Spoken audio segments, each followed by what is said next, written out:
Me encanta la música de Jorge Drexler, pero más me gusta cómo piensa. Hace un par de años tuve el privilegio de acompañarlo en la preparación de su charla TED, que está espectacular. Y desde ese día que tengo ganas de grabar con él un episodio de Aprender de Grandes. Hoy me voy a dar ese lujo inmenso. Vamos a hablar de música y seguro de un montón de cosas más. Esto es Aprender de Grandes, el podcast donde comparto lo que aprendo mientras intento aprender durante toda la vida y lo que converso con gente que admiro. Bueno, hola Jorge. ¿Qué tal, Jerry? ¿Cómo andás? Muy bien, muy bien. Quiero empezar con una pregunta grande y en tu caso me encantaría saber qué aprendiste en estos 25 años más o menos que ya le estás dedicando full time a la música. ¿Qué te enseñó la música? Aprendí muchas cosas, aprendí a volcar la experiencia personal de vida en una disciplina artística. De repente a ir creciendo junto con una práctica, con una disciplina artística, con algo que le da una continuidad a lo que hago. Aprendí a tener un punto de fuga, a tener un punto en el que todos tus puntos convergen de repente, aunque no estén en el plano en el que estás viendo, pero siempre estoy pensando en canciones y en música, ¿no? Es una constante. En una vida de mucho movimiento, las canciones son una constante que te acompaña. No es la única que tenés, a veces ni siquiera es la más importante, ¿no? Pero sí que es algo que he hecho de manera muy, muy sistemática. Quizás lo único, además de las cosas personales, lo único que he hecho realmente sistemáticamente es escribir canciones, grabar discos y después cantarlas en vivo, ¿no? Claro, está buenísimo como puede ser la excusa que cose las demás cosas que suceden en tu vida o la actividad que cose todas las cosas que haces en tu vida, ¿no? Sí, es como una especie de matriz sobre la cual la vida se imprime y que se alimenta de la vida también, a su vez, esa matriz. Claro, o sea, no es tanto que vos contás de tu vida, por ahí hay mucho de eso, pero también hay de que eso nutre tu vida, ¿no? Es que explica el círculo. Eso nutre tu vida y ve cosas que vos no ves a veces también. Como la composición es un acto inconsciente, al menos en el chasis, en el disparador de las canciones, escribís mucho sin saber realmente de qué estás escribiendo. Y muchas veces hay procesos de clarividencia, de repente cosas que vos no sabías que sentías y que aparecen cuando estás distraído. Yo trato de distraerme para escribir, es mi técnica, digamos, ¿no? No escribo, no suelo escribir con un punto de partida fijo, sino que busco de repente distraer la corteza cerebral y trabajar con algo desde más abajo, que algo que salga de manera más espontánea. ¿Y cómo te distraes? ¿Qué haces para distraerte?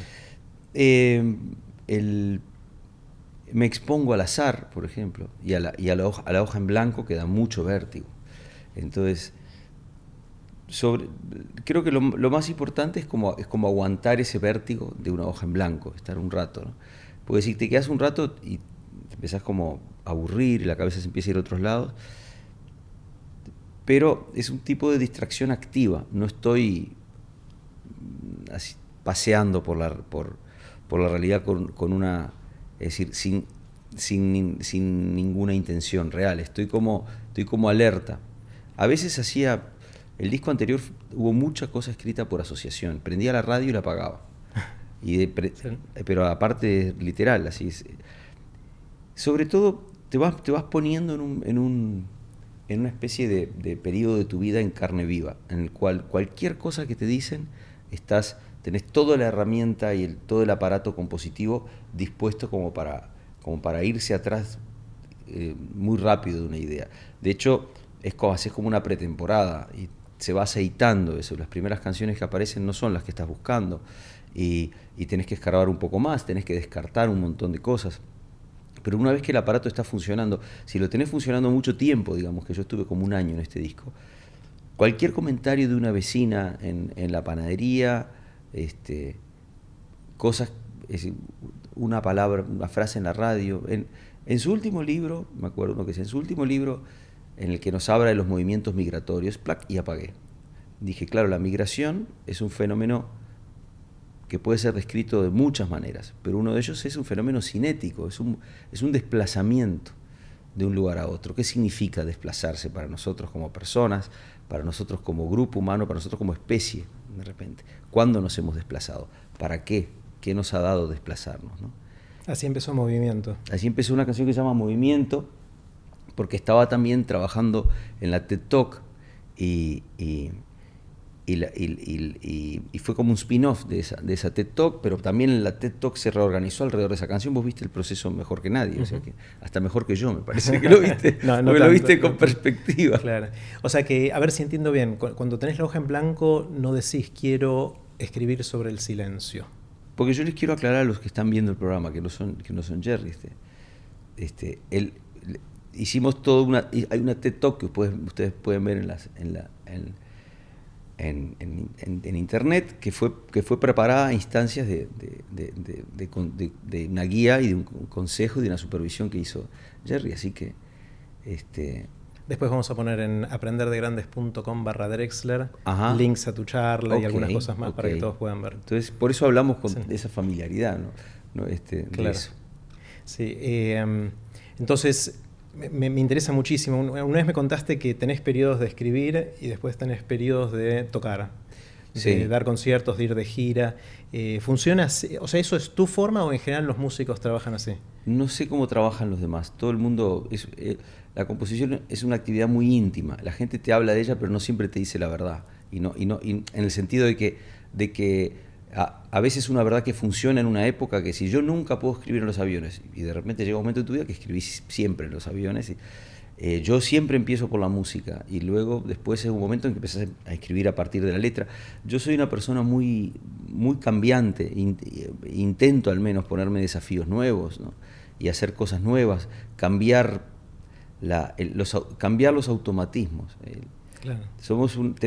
El cerebro nuestro tiene una tendencia muy grande a la repetición. Es una máquina de solucionar problemas, pero es una máquina que si la dejas sola prefiere repetir el problema antes que intentar solucionar uno nuevo, ¿no? Entonces, y yo intento cambiarle ese problema al cerebro. Entonces, no sé cómo hacen las demás personas. No siempre fue así en mi caso, pero llevo muchos años, que estoy 2 años sin escribir como ahora.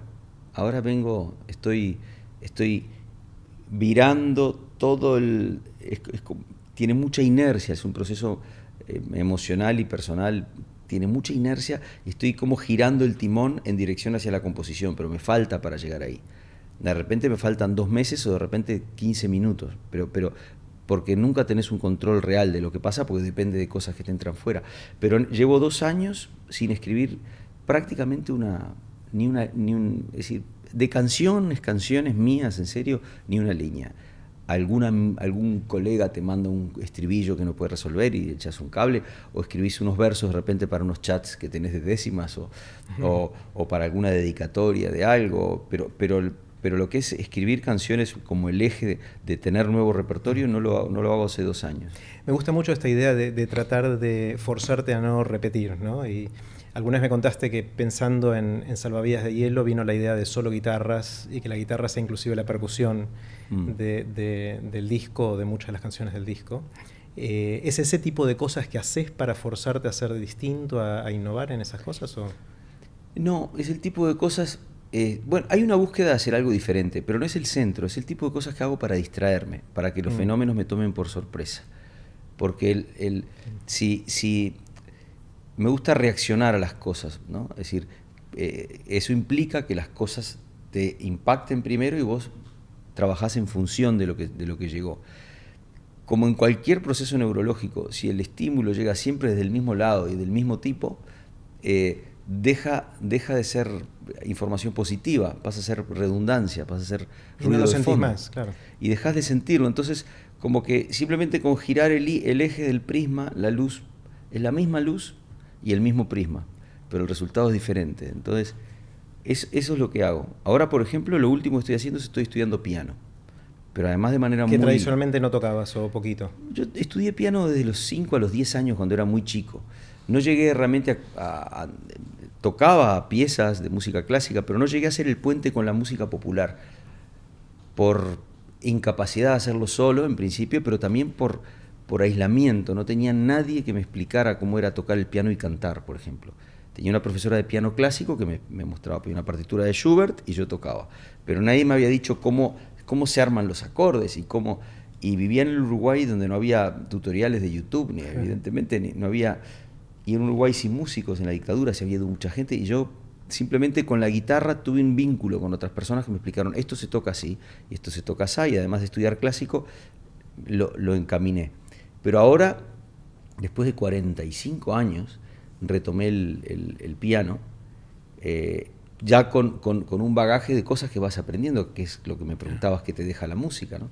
Te deja una acumulación también de vivencia, de información y vivencia, ¿no? Información procesada, que es la vivencia. Entonces, y estoy estudiando piano de la única manera que estudio las cosas, que es dispersa y obsesivamente, digamos, ¿no? ¿Cómo es eso? Dispersa y obsesivamente. No soy una persona, es decir, paso muy rápido de la dispersión, de entrar en algo y dejarlo, a entrar en algo y no poder salir de repente, ¿no? Y en el piano en este momento ya tengo 2 lesiones, una en la mano y otra en el hombro, de una focalización excesiva y obsesiva. Mira, la palabra obsesión es muy compleja porque depende, si una obsesión se vuelve si te gusta coleccionar sellos y se vuelve tu leitmotiv, de repente, bueno, pasa a ser un hobby o una actividad de repente. Si la obsesión es, si no puedes bajar de tu casa porque no puedes tocar, no te animas a usar un ascensor ni a abrir una puerta, de repente es una obsesión. No, pasa a ser una fobia. Parece una fobia, ¿no? Pero claro, me puse a tocar el piano y el entusiasmo era tal que descuidé muchas cosas de ergonomía. Claro. Que con la guitarra, primero que la estudié, aprendí la ergonomía de la guitarra cuando mi cuerpo se dañaba menos fácilmente que ahora, ¿no? Entonces, claro, tuve que dejarlo ahora porque, claro, me toca hacer unos 4 teatros aquí seguidos, muy exigentes, y tenía la mano en otra dirección. Claro. Pero no sabes lo que es, perdón, es el ejemplo más claro de un mismo prisma, que es tu aparato emocional, una misma luz, que es la música, y cómo, siendo la misma persona y trabajando con los mismos criterios musicales, el hecho de mirarlo en otro instrumento es completamente sorprendente y muy, muy frustrante. Muy frustrante. Es decir, vos tenés una velocidad en la cabeza que las manos no responden. Pero en ese desfasaje entre manos y cabeza, haces de una limitación un pretexto para el ingenio, para buscar una solución ingeniosa con esa limitación. Igual que lo de la guitarra, es lo mismo en el disco, de dejar solo con guitarras el disco para obstaculizarte un poco el trabajo, ¿no? Decía, poner límites, decía Stravinsky, cuanto más me limito, más me libero. Claro, está buenísimo. Esta idea es interesante si se puede usar como metáfora lo que estás contando para otros campos, no la música, sino cualquier actividad que tiene alguien, que en general el paradigma histórico de seguir mejorando o avanzando en la vida profesional de la gente era cada vez saber más, digamos, finanzas. Está el experto en finanzas, cada vez sabe más de finanzas, más de finanzas, más de finanzas. El experto en lo que sea, en matemática o en algún tipo de pintura, tiene que perfeccionar la pintura, el claroscuro, lo que fuera, o el dibujo. Lo que estoy escuchando es que por ahí a veces lo que ayuda es salirte de eso y en vez de ir en más profundidad, irte para el costado y verlos de otro lado, ¿no? Pensá en cualquier profesión, cualquier experto, digamos, ¿no? Las profesiones no son entidades aisladas que viven en una burbuja autónoma. Todas, sobre todo las finanzas, las nombraste vos, ¿no? Todas, sobre todo las finanzas, dependen de la interacción con la entidad humana, digamos, y el caos que eso conlleva. La finanza es el mejor ejemplo que puedes dar, por ejemplo, porque son entidades caóticas. Te puedes esforzar mucho, mucho, mucho, pero hay una parte del caos que no la entendés cerrando el espectro, sino que la entendés dando un paso al costado y mirando así de golpe o de reojo inclusive, ¿no? Tengo un amigo que tenía un ejemplo que me pareció, yo no sé si era verdad, porque lo busqué, luego no lo encontré, pero a mí me sirvió muchísimo, que me dijo, hay un tipo de aikido, me dijo el tipo, él estudiaba Aikido, que tiene solo 3 cinturones. El cinturón blanco, para los que no saben nada y acaban de llegar. El cinturón negro, para los que han aprendido realmente todos los elementos técnicos, y que es este periodo que decís vos, que es la parte en que acumulás información y que sabés todo de esa disciplina. Y el tercer cinturón es el cinturón blanco también, que es cuando te das cuenta de que es tan importante retener esa información como olvidarla y volver a relacionarte con la noción de perderte y de no controlar totalmente alguna variable, que es lo que hago yéndome al piano o usando la guitarra como percusión. Y esa metáfora para mí, la gente que yo veo que llega como que mantiene abierta una carrera en cualquier disciplina y que tiene curiosidad por muchas cosas, por muchas, es decir, es un ingeniero agrónomo y de golpe le hablas de programación informática y se detiene y busca un puente. Toda esa parte el lateral thinking es exactamente lo opuesto de centrarte obsesivamente en un objeto. Está genial. Lo que decías antes de cómo buscas inspiración en el momento de escribir, esto de prender la radio y escuchar que dicen algo de los movimientos migratorios y apagar. Hay una cosa que dijo Deleuze, el filósofo francés, alguna vez, que le decían, usted es muy culturaloso, es muy cultural, sabe mucho de la cultura. Dice, no. Dice, no, sí, lo vemos siempre en los museos, que bueno, yo voy a los museos al acecho.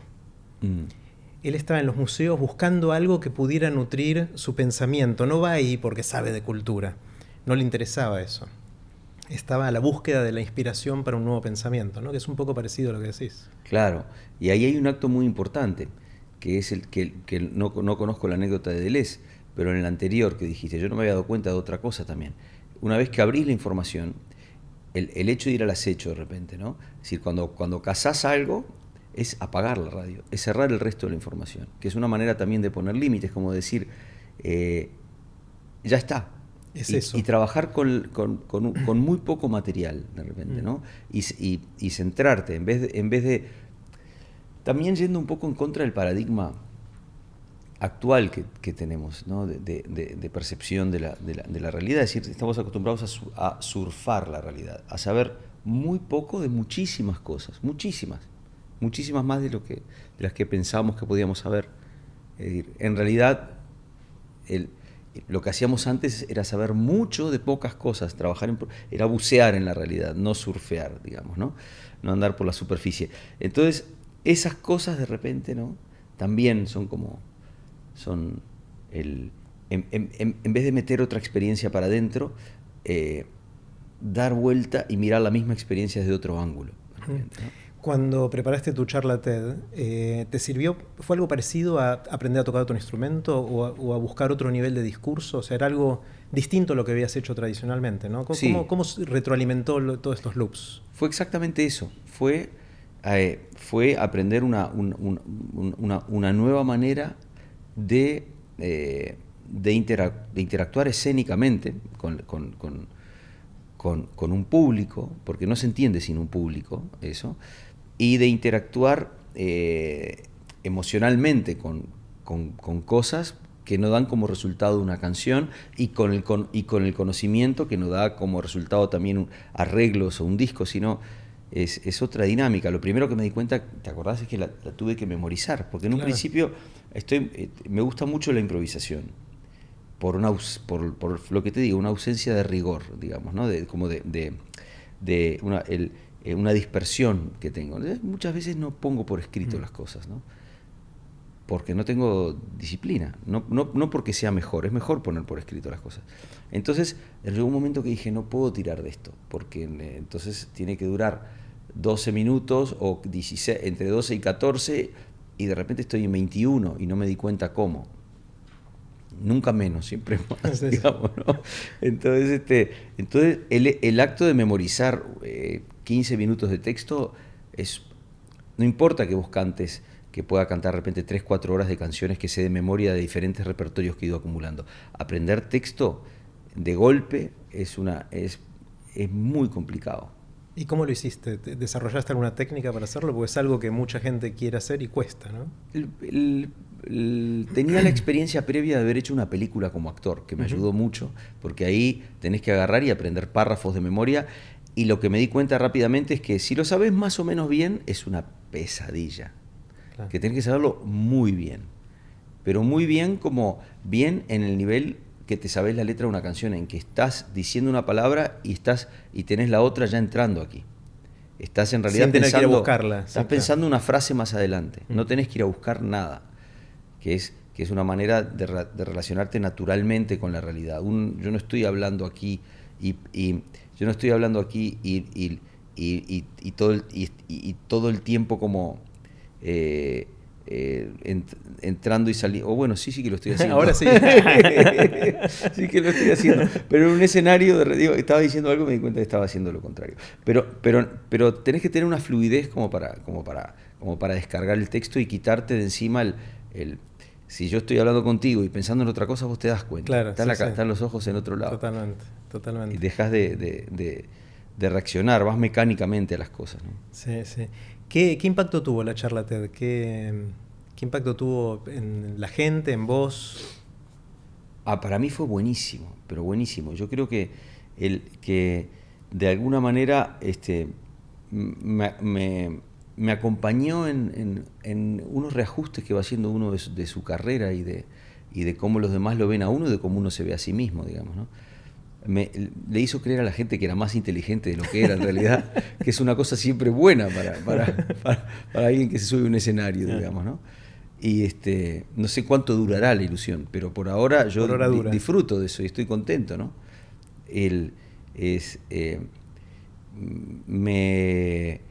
Me hizo pensar que de repente en un escenario no siempre hace falta, no siempre necesita uno cantar todo el tiempo, que la comunicación es una actividad muy, muy compleja, con muchas facetas, y que a veces el discurso hablado llega a lugares, combinado con la canción, porque la charla también tenía una canción, y era sobre una canción, llega a lugares en los que no llega solo el acto de cantar, digamos, ¿no? Me hizo recordar un poco cuando estaba en facultad y tenía que dar un examen y tenía que exponer una materia o tenía que preparar un tema y desarrollarlo, y me puso muy contento porque me devolvió una cosa que tenía, como ahora está devolviéndome el piano el tiempo, digamos. Me devolvió una cosa que era ese lado más académico de la relación, porque tenés que informarte mucho más. En una canción puedes decir lo que quieras, en una charla también puedes decir lo que quieras, pero tiene que tener un fundamento mínimo, y tenés que por lo menos ver otro montón de ellas o realmente documentarte para saber si no estás repitiendo algo, porque si no es una pérdida de tiempo. Claro, en general la gente cuando escucha cantar una canción a un artista sabe que hubo un montón de trabajo para llegar ahí, un montón de ensayos, de prácticas, de composición. En cambio, cuando lo escucha en una charla que suena natural, como casi que la está pensando en el momento, y esas son las mejores, por más que esté hiper ensayada, cree, no, eso es fácil de hacer. Y cuando te veían, por ejemplo, hacer el ritmo de la milonga, el 1, 2, 3, 1, 2, 3, 1, 2, o sea, ahí te sale naturalmente, pero sé que le pusiste un montón de trabajo para llegar a eso, ¿no? Eso fue estudiado como una canción. Claro. Y en general la charla fue estudiada como una canción. Yo ponía no sé, creo que te lo comenté, ponía un metrónomo y pasaba las partes con metrónomo. Entonces y esto de 1, 2, 3, 1, 2, 3, 1, 1, eso también lo practicaba muy lento, muy rápido en el medio, o sea, muy rápido, muy lento, y también al agarrar un mismo fenómeno, que es interactuar la voz con unas percusiones, y lo pones en diferentes velocidades, es el mismo proceso, es un prisma visto de diferentes ángulos. Entonces descubrís grietas que si te mantenés siempre en la misma velocidad no ves. Es una cuestión siempre de perspectivas, digamos, ¿no? Otra cosa que me encanta en tu música y en cómo pensás es lo que te quedó de tu visión más científica, médica, de la salud, de tu formación previa, donde leyendo entre líneas a veces, o a veces muy explícitamente, en las canciones se ve, ¿no? lo que quedó de eso. ¿Lo vivís como una amalgama de cosas o cómo es tu influencia para atrás? Y ha sido sobre todo una experiencia de redención personal, muy importante para mí. Muy importante, porque desde que era chico todas las señales a mi alrededor decían, eh, eh, hay mundos, está el mundo científico, está el mundo artístico, y no son realmente compatibles. La gente te dirá que sí, pero no lo son, digamos, ¿no? Es decir, los músicos claramente te van a demostrar que el mundo científico es un mundo que carece de esa magia y de esa nocturnidad y de esa espontaneidad que tiene el mundo del arte, y los científicos, donde rasques un poquito, te van a decir que la informalidad de la música no es una buena compañera para la sistematización de la experiencia científica. Entonces, cuando te gustan los dos mundos, y a mí me gustan, vivís en un dilema vocacional. Y estás como optando por uno, optando por otro. En un momento hice una gran opción, dejé la medicina y me fui para la música, una opción que creo que fue la correcta, estoy muy contento hasta hoy en día, no me arrepentí nunca. Pero luego, estando en la propia música, el primer impulso que tenía era de demostrar que era un poeta, ¿no? Digamos, ¿no? De demostrar que era un octámbulo bohemio y que tenía todas esas cosas que hacían falta para que era como llegar tarde a una entrevista que me pasó, que yo llegué un poco, y de esas cosas que decís, construyen un carácter peculiar. Después me di cuenta que ahí no hay nada, ahí simplemente que haces esperar a la gente que no está bueno, digamos, ¿no? Y me di cuenta que había toda una parte de mi realidad que yo tenía como oculta, y que en este mundo no puedes desperdiciar ninguna faceta tuya, tenés que poner todo lo que puedas, porque las personas y las actividades son como diapasones. Si no vibra todo el diapasón, no vibra nada, digamos, ¿no? Es decir, para que vibre todo tiene que estar todo en una misma frecuencia. Entonces, de repente, cuando completé, por eso digo que es una experiencia de redención, cuando lo completé, fue una aceptación personal, como decir, wow, yo tenía esta sensación de que se podía hacer y me decían que no, y se puede hacer, así que me he quitado de encima un peso muy grande y una culpa muy grande de estar pidiendo permiso entrando en un hospital con una guitarra o teniendo dentro de la caja de la guitarra una túnica, como me pasaba cuando iba a tocar, ¿no? Y entonces decís, se puede hacer cualquier cosa. Es un grado de liberación tan grande. Podés agarrar y escribir una canción, es decir, sobre bueno, como hicieron Lelutier sobre el teorema de Tales, claro, de repente, ¿no? Y ahí está. He aprendido mucho de Lelutier, además, fíjate, porque tienen evidentemente esa intención, ¿no? Es decir, mezclan, es un show de musicología más que de música a veces, de repente, ¿no?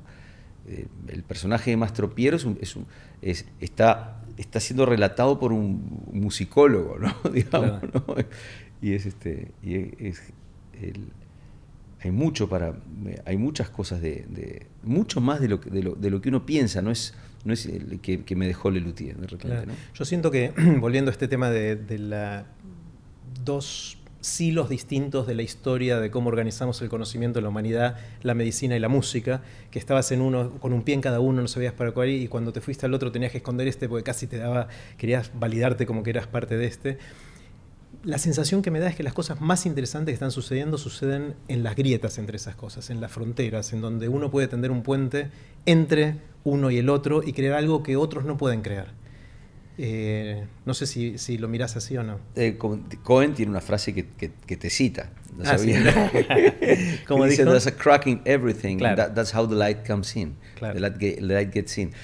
Todas las cosas tienen una grieta, que en una primera instancia decís como, todas las cosas están agrietadas. Y decís, ese es Puente, ¿no? Tu canción. Pero, claro, también, pero decís, pero por ahí es por donde entra la luz, claro, digamos, ¿no? Es decir, una grieta que puede ser un fallo estructural, también es una discontinuidad en la monotonía, digamos, ¿no? Que es lo que decíamos, una ruptura de la periodicidad de una información, es decir, algo que deja de ser como era siempre, y si yo estoy todo el tiempo haciendo esto y voy hablando contigo, llega un rato que lo dejas de oír, y está ahí. Entonces, lo más importante que le puede pasar eso es que pares, y genera un vértigo, digamos, ¿no? El cerebro es una máquina de inercia, digamos. Entonces, una grieta es una alteración en la continuidad de una superficie o de un proceso también. Y no solo hoy en día, siempre ha pasado. Siempre en la experiencia humana ha pasado. Lo que pasa es que hoy la experiencia humana se amplifica. Es como ¿Te acordás aquellas máquinas que uno hacía un dibujito chiquito y que tenían como un Sí. sistema de engranaje y el dibujo era enorme del Sí. otro lado? Cada vez tenemos más nuestra presencia, nuestra incidencia sobre la realidad, cada vez hay que mover menos para que suceda más, ¿no? Ya puestos, pues puedes agarrar y desde una habitación destruir una ciudad entera con un joystick, digamos, ¿no? Entonces, el poder de expansión entonces hoy en día se nota más, porque lo que es una pequeña grieta, un pequeño fenómeno es muy grande y hay muchas interacciones humanas, estamos todos chocando como moléculas enloquecidas, digamos. ¿Sabés cuál es la canción que más veces cantaste?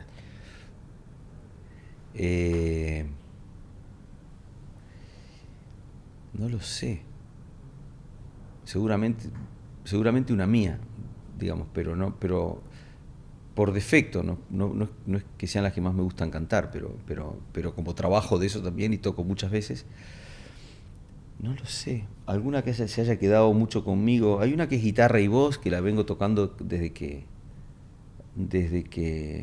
salió, casi la he tenido en todos los repertorios. Y como no es una canción que haya sido un single como Todo se transforma, que también la toco mucho,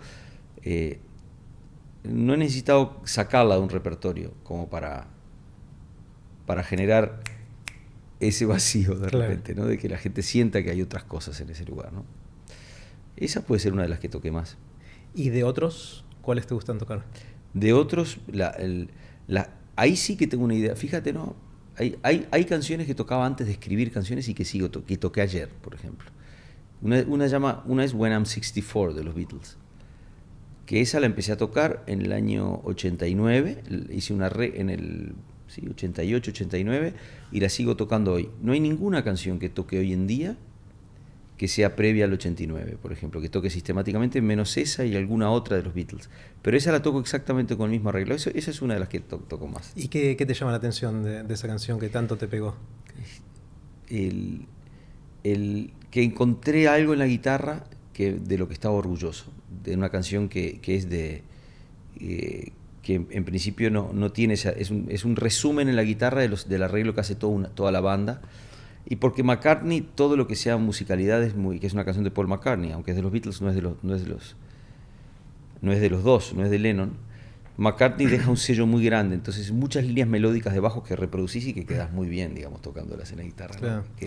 que rinden mucho. Te voy a contar una cosa de la edad 64 que no sé si sabías, pero hicieron hace un tiempo un estudio en Estados Unidos que le preguntaban a la gente a partir de qué edad te sentís viejo o sentís que la gente es vieja.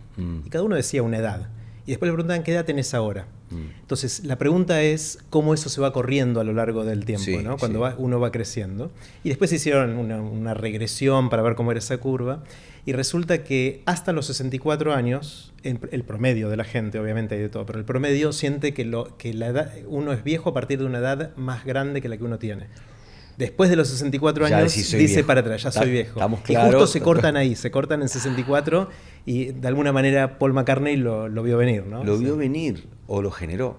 O lo generó. Porque esa canción es muy conocida, entonces Claro. estás toda la vida diciendo, Está bueno. cuando yo tenga, yo qué sé, 64, ¿viste? Entonces vas asumiendo eso como una fecha en la que si lo dice Paul McCartney tendrá razón. Sí. Lo primero que pensás es lo que pensás de vos. Es decir, Paul McCartney lo vio venir. Pero puede ser al revés. A veces lo puede que ser uno al cree que es revés. la consecuencia es la causa. Estás repitiéndolo todo el tiempo. Probablemente hay que ver dónde se hizo la encuesta. Si fue en China, en África. No, creo que fue en Estados Unidos. En Estados Unidos, y es muy probable que esa gente haya oído hablar de eso. Sí, Cuando cumplís 64, mucha gente de ese contexto te dice, when I'm 64. Y sí, algún día la tocaré con 64 si tengo la fortuna de llegar a los 64, digamos. Bueno, una de las cosas que siempre me intriga mucho de la gente que lleva el estilo de vida que llevas vos, de componer un tiempo y después de salir de gira y estar volando y estando en una ciudad un día, en otra ciudad al día siguiente, y es una vida linda, o sea, tiene todo el glamour de decir, bueno, viajo, estoy en un montón de lugares, toco. ¿Es disfrutable ese tipo de vida? ¿Es algo que vos disfrutás? Sí, es disfrutable, pero como toda cosa disfrutable, si la tenés en exceso, deja de ser disfrutable, digamos, ¿no? Hay un verbo que es hay un concepto que es el empalago, digamos, ¿no? El empalago es la sobreexposición a algo bueno en principio, ¿no? Porque uno no se empalaga de una cosa desagradable, se empalaga de lo dulce. Pero cuando es demasiado dulce hay un momento que ya viste, es empalagoso.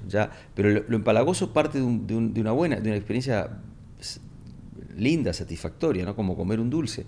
Pero no es infinito lo que podés aumentar.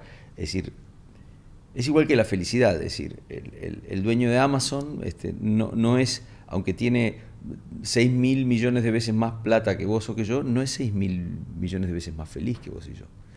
Es como hay un punto a partir del cual ya la curva se vuelve paralela claramente. y ya no crece mucho más. Y eso pasa, que es maravilloso, hay muchas cosas, pero llega un momento en que te da más y ya no la puedes asimilar. Porque por eso no escribo yo en ese momento, y por eso tengo que parar para poder escribir. Porque es literalmente un proceso de inspiración y de expiración, ¿no? Inspirar, es decir, es imprescindible inspirar para llenar los pulmones, pero si solo inspirás, mal, digamos, ¿no? Entonces es como, para mí ir de viaje es como llenarme de experiencias, vivirlas todas, ¿no? Es decir, quedarme hasta tarde en los lugares, aprovechar, meterme en organizar una fiesta como anoche para recibir un colega que llegaba a una ciudad a mi ciudad y meterme en ese tipo de cosas que si lo pensás un poco más decís, no, quédate tranquilo, ¿no? Pero esto es mucha agitación y mucho recibir y probar comidas y lugares y paisajes y hablar con personas y conversar. Soy muy goloso, me gusta mucho eso. Pero llega un momento que esa información no tenés dónde meterla, salvo que pares. Salvo que pares ahí. Es decir, tenés que parar, si no, no asimilás las cosas, ¿no? Y ahí compones. Ahí es donde compongo. En esa frenada estoy ahora, como apretando así el acelerador. Lo suelto un poco porque tengo que hacer unos conciertos, pero lo vuelvo a apretar un poco después. Tengo 4 conciertos juntos, pero vengo de 15 días de no hacer nada y después tengo un mes de no hacer nada. O sea, se va agrandando. Y el año que viene tengo un año de no hacer nada. Qué bueno. Jorge, quiero hacerte varias preguntas cortitas. O sea, podemos hacer otra charla TED, porque fue lo que pasó la otra vez. No me lo pidas 2 veces, yo fascinado. Fue el momento, la pude hacer porque no coincidió estaba de gira. el momento, yo me acuerdo. No hubiera podido hacerla nunca estando de gira porque mi aparato emocional no tiene... Es decir, me entusiasmo y a los 2 días estoy en Quito y ya. Claro. Bueno, te tomo la palabra, ¿eh? Dale. Quiero hacerte varias preguntas cortitas. No sé si tengo más nada que decir para hacer una TED, digamos. Yo te ayudo a buscarlo, pero el conocimiento es fractal, o sea que algo rascando aparecen cosas. Seguro. Te decía, quiero hacerte preguntas cortitas. Las preguntas son cortitas, vos tomate el tiempo que quieras para responder, obviamente. Les tengo mucho más miedo a las preguntas cortitas porque no soy una persona sintética. Entonces, no, pero la respuesta puede ser tan larga como quieras. Digamos que tenés un amigo que finalmente inventó la máquina del tiempo. Es un genio de estos que es como el sueño de muchos, ¿no? De poder viajar en el tiempo. Y viene y te dice, te doy la máquina, puedes hacer un viaje, Jorge, de ida y de vuelta a donde quieras y a cuando quieras. Vas a estar un tiempito ahí y después volvés al aquí y a la ahora. La primera pregunta es, ¿irías al futuro o al pasado? Al futuro no iría, sinceramente. Yo creo que matar esa incertidumbre de qué es lo que va a pasar en el futuro es volver muerto, digamos, ¿no? Es como, ya no... Se vuelve muy peligroso una persona que sabe cosas consigo mismo. Y del pasado, sinceramente, lo primero que pienso está más relacionado con experiencias afectivas, por ejemplo. Cuando perdés a alguien, por ejemplo, y te vas dando cuenta de que se va borrando esa imagen, volver a ver una persona que perdiste de repente, ¿no? Y volver a ver cómo era, o verte a vos en otro contexto vital y ver si es de verdad esto que estás contando hoy en día sobre tu infancia, o eras otra persona. Es como una experiencia de conocimiento personal. La otra cosa que te diría rápidamente, por ejemplo, hay momentos históricos recientes en los que me hubiera gustado mucho estar. Por ejemplo, en Río de Janeiro en 1959 o 1960, cuando se empieza gestar todo un estilo musical que a mí me ha marcado mucho, que es el año de la salida de Chega e Saudade de João Gilberto, por ejemplo, ¿no? Y poder ver eso un poquito en ese contexto, ver y traer esa información para el presente. De momentos históricos me cuesta mucho decirlo, porque tenemos una visión muy romántica del pasado, y la mía se parece un poco más a la de Pinker, que el presente hay muchísimas cosas por solucionar, pero antes había más cosas por solucionar. Entonces, no creo en esto de let's make something great again, digamos, ¿no? Claro, está bien. Es decir, como eso, es nostálgico de algo. La nostalgia, sí. ¿Cuándo era mejor América? ¿Cuando las mujeres no podían votar? Claro. Bueno, aparte de eso, pero no es una parte, es una cosa muy importante, claro, digamos, ¿no? Claro. Es lo típico que alguien dice, me gustaría ser como, y menciona un nombre de un hombre o una mujer, pero solo de un aspecto de esa persona. Si le tomás el paquete completo, no sé si lo querés, ¿no? Lo único bueno que tiene lo que la gente llama el famoseo, por decirlo de alguna manera, que es una palabra espantosa, sí, porque es muy despectivo, ¿no? Que es como codearse con personas por su grado de notoriedad mediática. Pero lo único realmente bueno que tiene conocer gente que uno admira, por ejemplo, ¿no? Que uno admira realmente y que como es una persona pública, uno tiene una imagen ideal de esa persona, es que, como decíamos en la charla TED, es que la realidad es mucho más compleja cuanto más te acercas a ella, ¿no? Cuanto más conoces a una persona, cuanto más conoces a una persona, menos podés precisar su identidad. Es más, se va expandiendo la identidad cuanto más cerca estás de eso, ¿no? Como una serie de números naturales, digamos, ¿no? Siempre hay uno entre dos, ¿no? Números reales. Números reales. Números reales, ¿no? Sí. Siempre hay un número entre dos números reales, ¿no? Es decir, como la paradoja de Zenón, digamos, siempre vas a avanzar, pero tenés que pasar. No llegás. Entonces, pero eso, tener una imagen ideal de una persona es completamente inservible. Y además es muy bueno conocer a las personas que uno admira para derrumbar determinados mitos, ¿no? Me ha pasado algunas veces que alguien se enoja contigo por alguna cosa en algún momento y te dice, se me cayó un mito, mirá, la verdad, porque te agarra mal un día. Yo suelo ser una persona bastante afable, pero hay veces en que y nadie no sé por qué te cuento esto, porque no me pasa casi nunca, porque la gente no viene por lo general a decirme cosas, pero a veces vienen en una actitud como de eso, tengo una imagen tuya que es... Y de repente un día estás enojado, de mal humor. No, y que tiene una imagen tuya que a veces decís, no, lo siento, pero no, y es muy bueno que se le cagan a uno los mitos.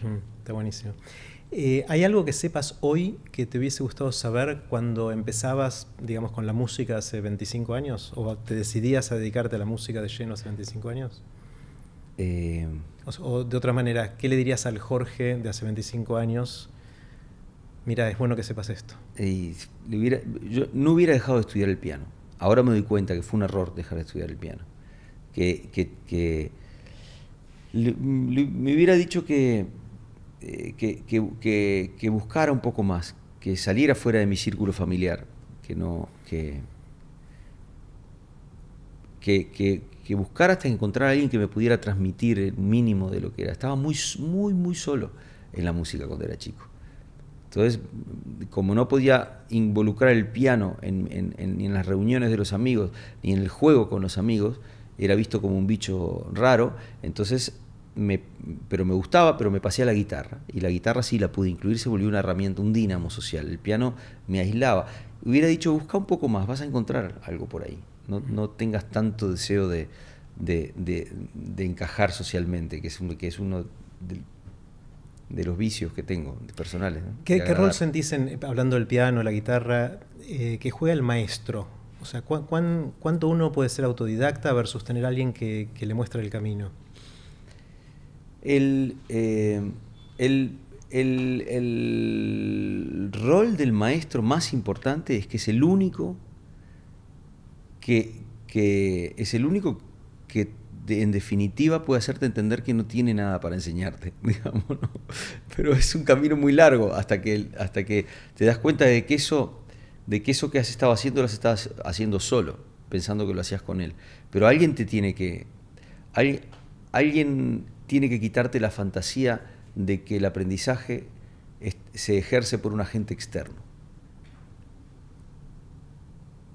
Ese es el rol del maestro, autodestruir su papel, digamos, ¿no? Su propia autoridad. Autodestruir es decir, destruir su propia autoridad. Es decir, un maestro que no sabe reírse de sí mismo no es un maestro. Bueno. ¿Hay alguna opinión que tenga, Jorge, que sientas que es distinta a la opinión de la mayoría de la gente? ¿En qué opinas distinto?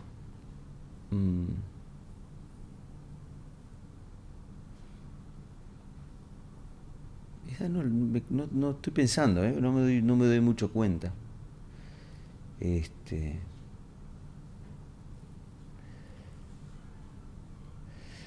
No de todo el mundo, pero tengo una aversión al conflicto, que no es algo ni siquiera de lo que esté orgulloso, porque el conflicto es un dínamo muchas veces para aprender cosas, ¿no? Pero cuando la gente cree que soluciona problemas polarizando y generando enfrentamientos, que no digo que le pase a todo el mundo, pero pasa mucho. Uh-huh. Yo siempre estoy ahí como pensando, creo que tengo razón en que esto no va a ser una solución duradera. No lo puedo decir ahora en voz alta porque la gente tampoco tiene ningún sentido en este caso en concreto, de repente, ¿no? Claro. Pero el enfrentamiento constante no es un acto de dependencia entre dos polos opuestos, ¿no? Para independizarte realmente de una cosa, tenés que dejar de estar enojado con eso. Es una manera de depender. Claro. Yo, cuando llegué a España, lo primero que vi conocí dos cosas que no conocía. La presencia de la iglesia, muy grande. Ibas a una farmacia y no vendían condones porque tenían la foto del Papa y decían no. Y yo decía, pero esto es un atentado sanitario el que está haciendo usted. Yo como médico en ese momento me indignaba. Y la otra cosa que conocí, además de la omnipresencia del sentimiento religioso, del catolicismo concretamente, descubrí una cosa que era el odio a la religión. A la vez, o sea, a la vez yo no lo había conocido, la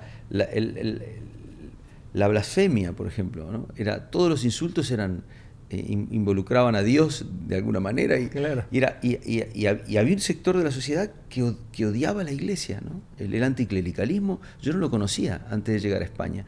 Entonces, y me di cuenta rápidamente que eran el mismo fenómeno como pasa muchas veces, ¿no? Es decir, como esos odios que se tocan.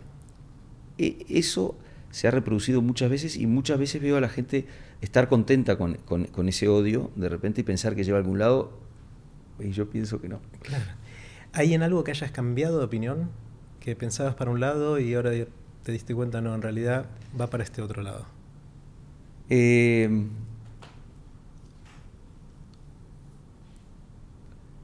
Sí, hay muchas cosas que he cambiado de opinión.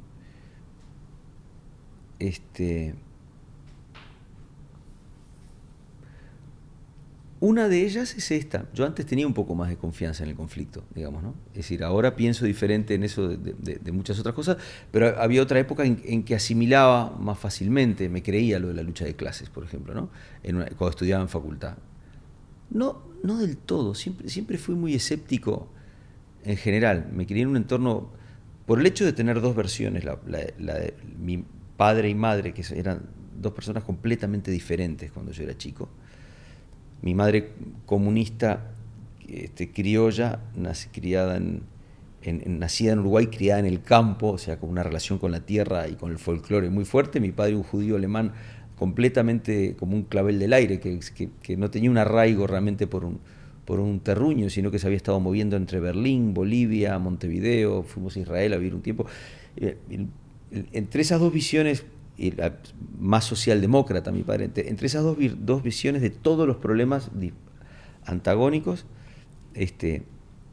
yo empecé a tener una relación, a intentar establecer puentes entre las realidades para entender la realidad.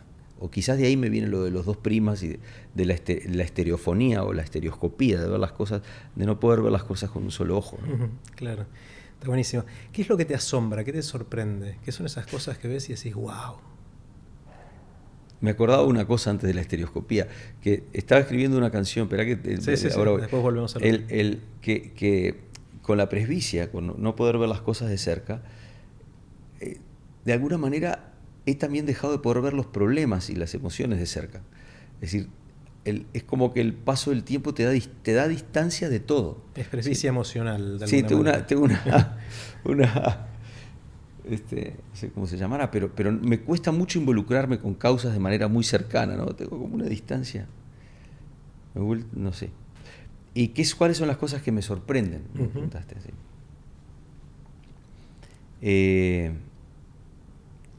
Hay muchas, muchas. Te diría que en bien planteado me puede sorprender todo, cualquier cosa, desde una receta de cocina hasta una herramienta de labranza, de repente ver, digo,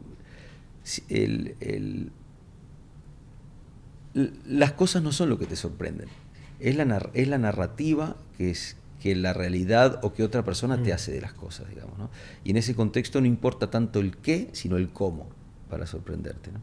Igual que uno no importa mucho la temática de las canciones, por eso abro la radio y lo enciendo así, sino importa el cómo contás el hecho hay miles de canciones sobre los movimientos migratorios, pero tratás de encontrar un ángulo para hablar del mismo tema, o miles de canciones de amor, y volvemos a repetir los temas. El tema realmente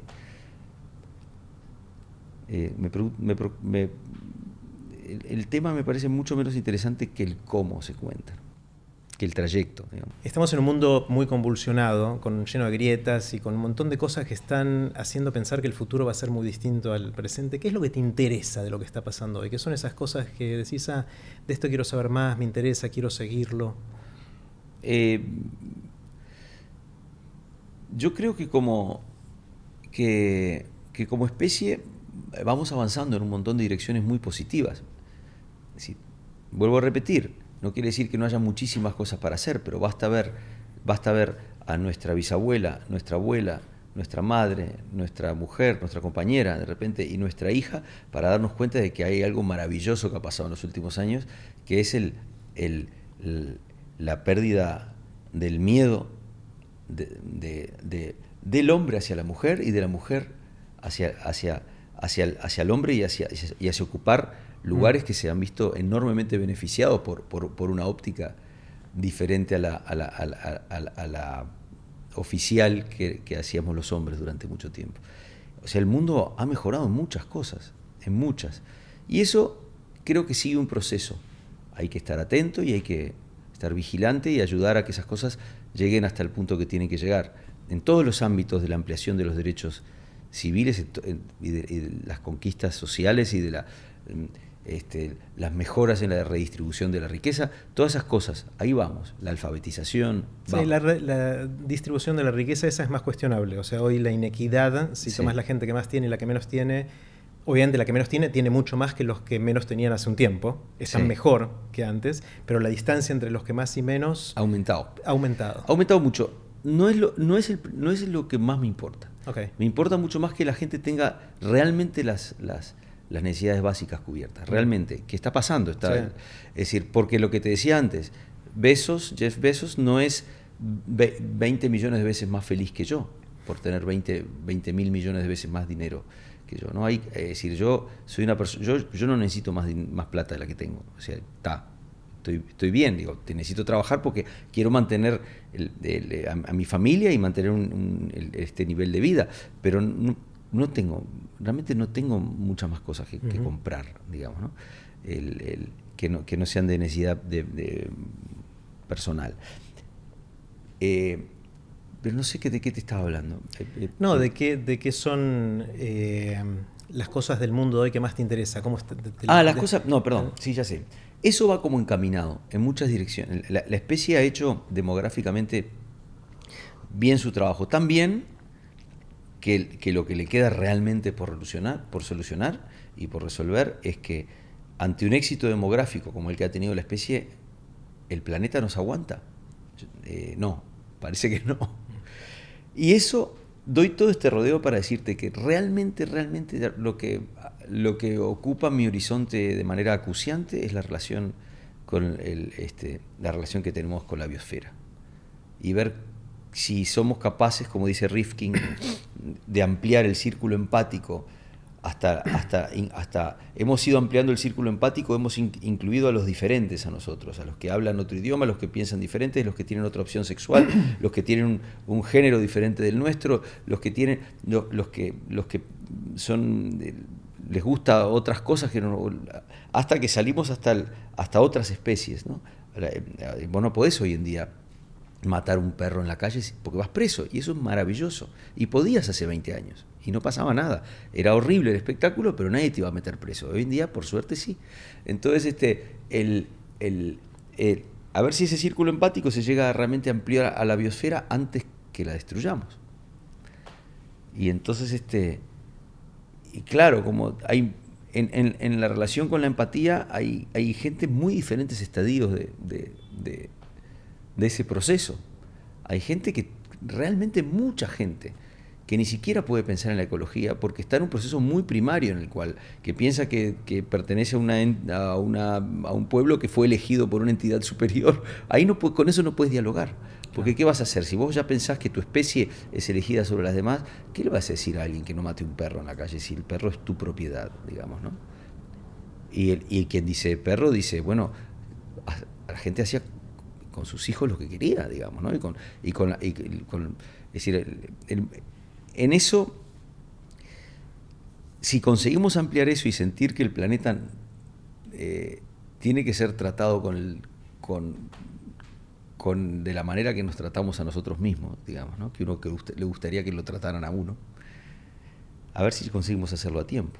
Yo creo que va avanzando esa conciencia, pero la destrucción avanza a un ritmo mayor todavía. Entonces esto que está pasando con Greta Thunberg y con lo que están haciendo los adolescentes me parece maravilloso, me parece buenísimo, y está bien que esté enojada, está muy enojada, y está bien. Pareciera que da esperanza eso de que alguien es algo sobre lo que no podés no estar enojado, claro. Digamos, ¿no? Es una tomadura de pelo en muchos sentidos. Hay mucha gente que sabiendo, que pudiendo hacer una cosa, no la está haciendo. A nivel de gente con mucho poder, de repente político o empresarial o mediático, de repente, que puedes hacer cosas y puedes decirla. ¿Para qué querés? Digo, ¿qué es lo que querés? ¿Qué es lo que querés legar? ¿No? ¿Qué tenés más importante para legar que un planeta, digamos, ¿no? ¿Te acordás, Jorge, o podés identificar de dónde surgió la pasión por lo que haces? Yendo para atrás en tu vida. No lo sé. Como el cuento cuando desperté el dinosaurio todavía estaba ahí. Bueno, cuando me di cuenta la pasión ya estaba ahí. Claro. De alguna manera recuerdo tener una avidez por la música. Desde chiquito. Sí, recuerdo no poder dormir por saber que al día siguiente iba a venir la banda de los hermanos mayores de un amigo van a ensayar en su casa, entonces yo ya iba a ver cómo montaban los instrumentos. Crecí muy solo, te repito, así en la música, entonces el contacto con la música era como una cosa completamente, era un mundo mágico para mí, siempre lo fue. No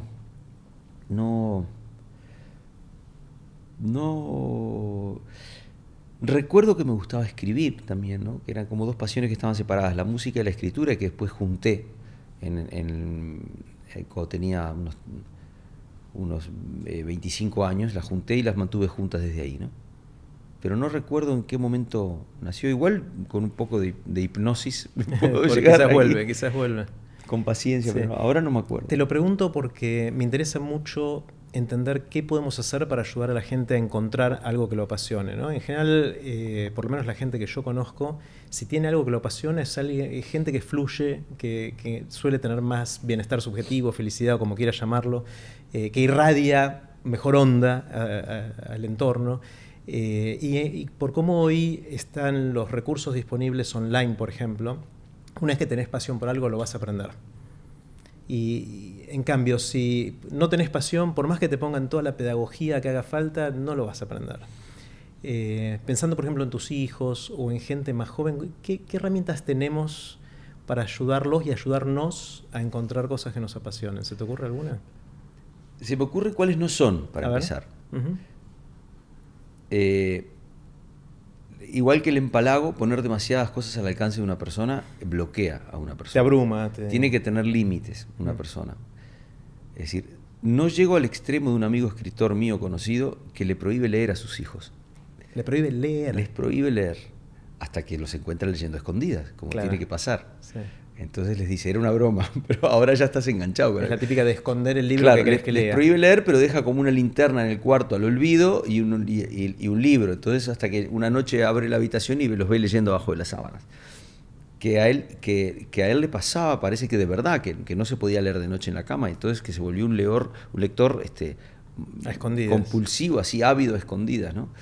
Entonces yo no llego a ese punto porque no soy un padre tan disciplinado ni tan organizado, ¿no? Enseguida pueden conmigo en ese sentido. Pero mis hijos, pero no, simplemente poner las cosas arriba de la mesa no es. Porque tienen todo arriba de la mesa. Tenemos todo en el bolsillo hoy en día.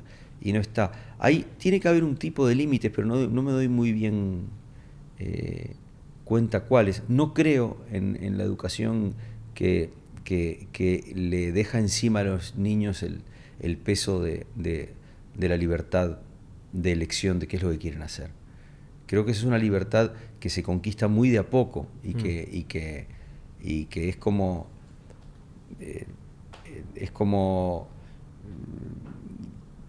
largar, uno no está preparado de repente y es un peso muy grande, ¿no? Claro. No es todo.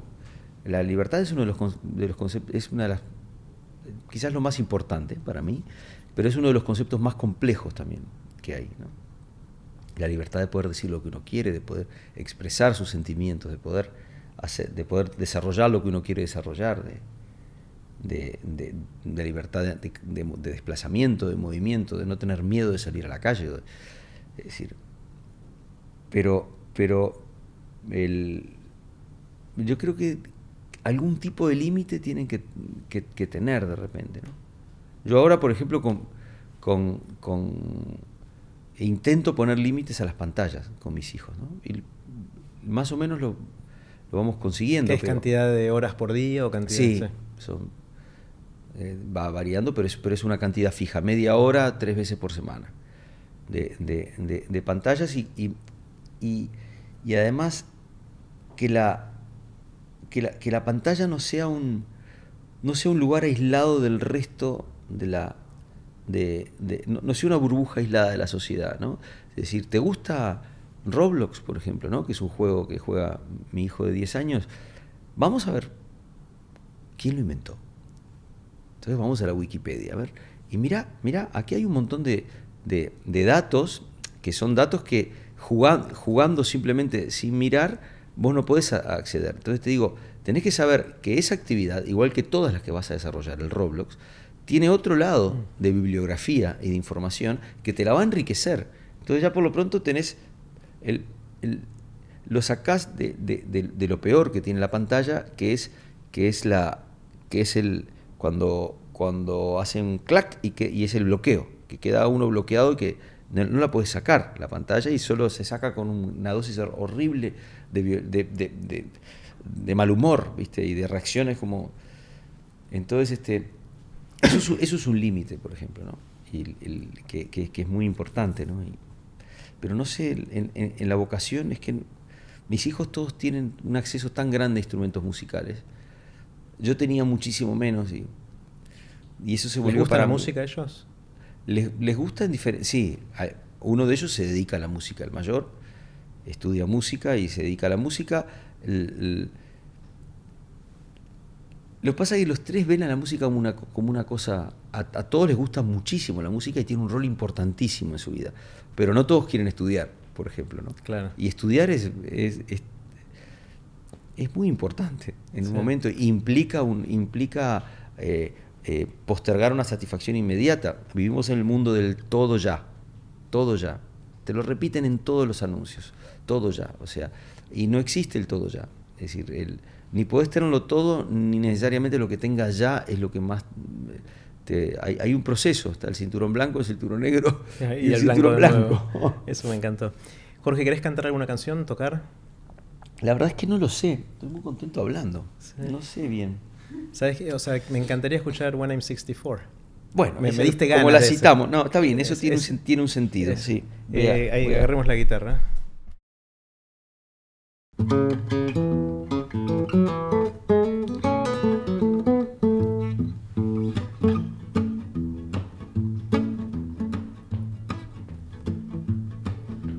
When I get older, losing my hair, many years from now, will you still be sending me your Valentine, birthday greeting, bottle of wine?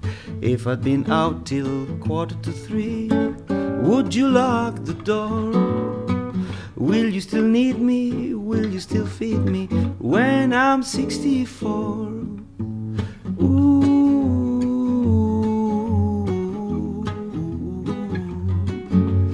You'll be older too. And if you say the word, I may stay with you. I could be handy mending a fuse when your lights are gone. You could knit a sweater by the fireside. Sunday morning, go for a ride. Doing the garden, digging the weeds. Who could ask for more? Will you still need me? Will you still feed me when I'm 64? Every summer we could rent a cottage in the Isle of Wight. If it's not too dear, we shall scream and say, grandchildren on your knee, Vera, Chuck and Dave. Send me a postcard, drop me a line, stating points of view. Indicate precisely what you mean to say. You're sincerely wasting away. Give me your answer, fill in a form, mine forevermore. Will you still need me? Will you still feed me when I'm 64?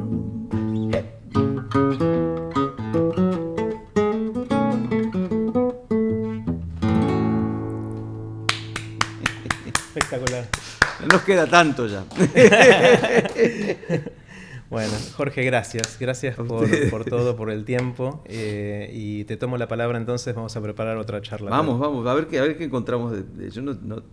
Yo creo que lo bueno de esa charla TED es que tuve la sensación de que había agotado todo. Como cuando termino un disco. Dejaste todo en la cancha. Cuando termino un disco digo no tengo más nada que contar. Que puede ser cierto también. Bueno, ya pasaron 2 años y viene el próximo ciclo. De vuelta. Bueno, gracias. Esto es Aprender de Grandes, el podcast donde me junto a conversar con gente que admiro para aprender de ellos y así seguir aprendiendo durante toda la vida. Aprender de Grandes está disponible tanto en audio como video y pueden suscribirse haciendo clic acá abajo. Los espero en Aprender de Grandes para seguir aprendiendo durante toda la vida.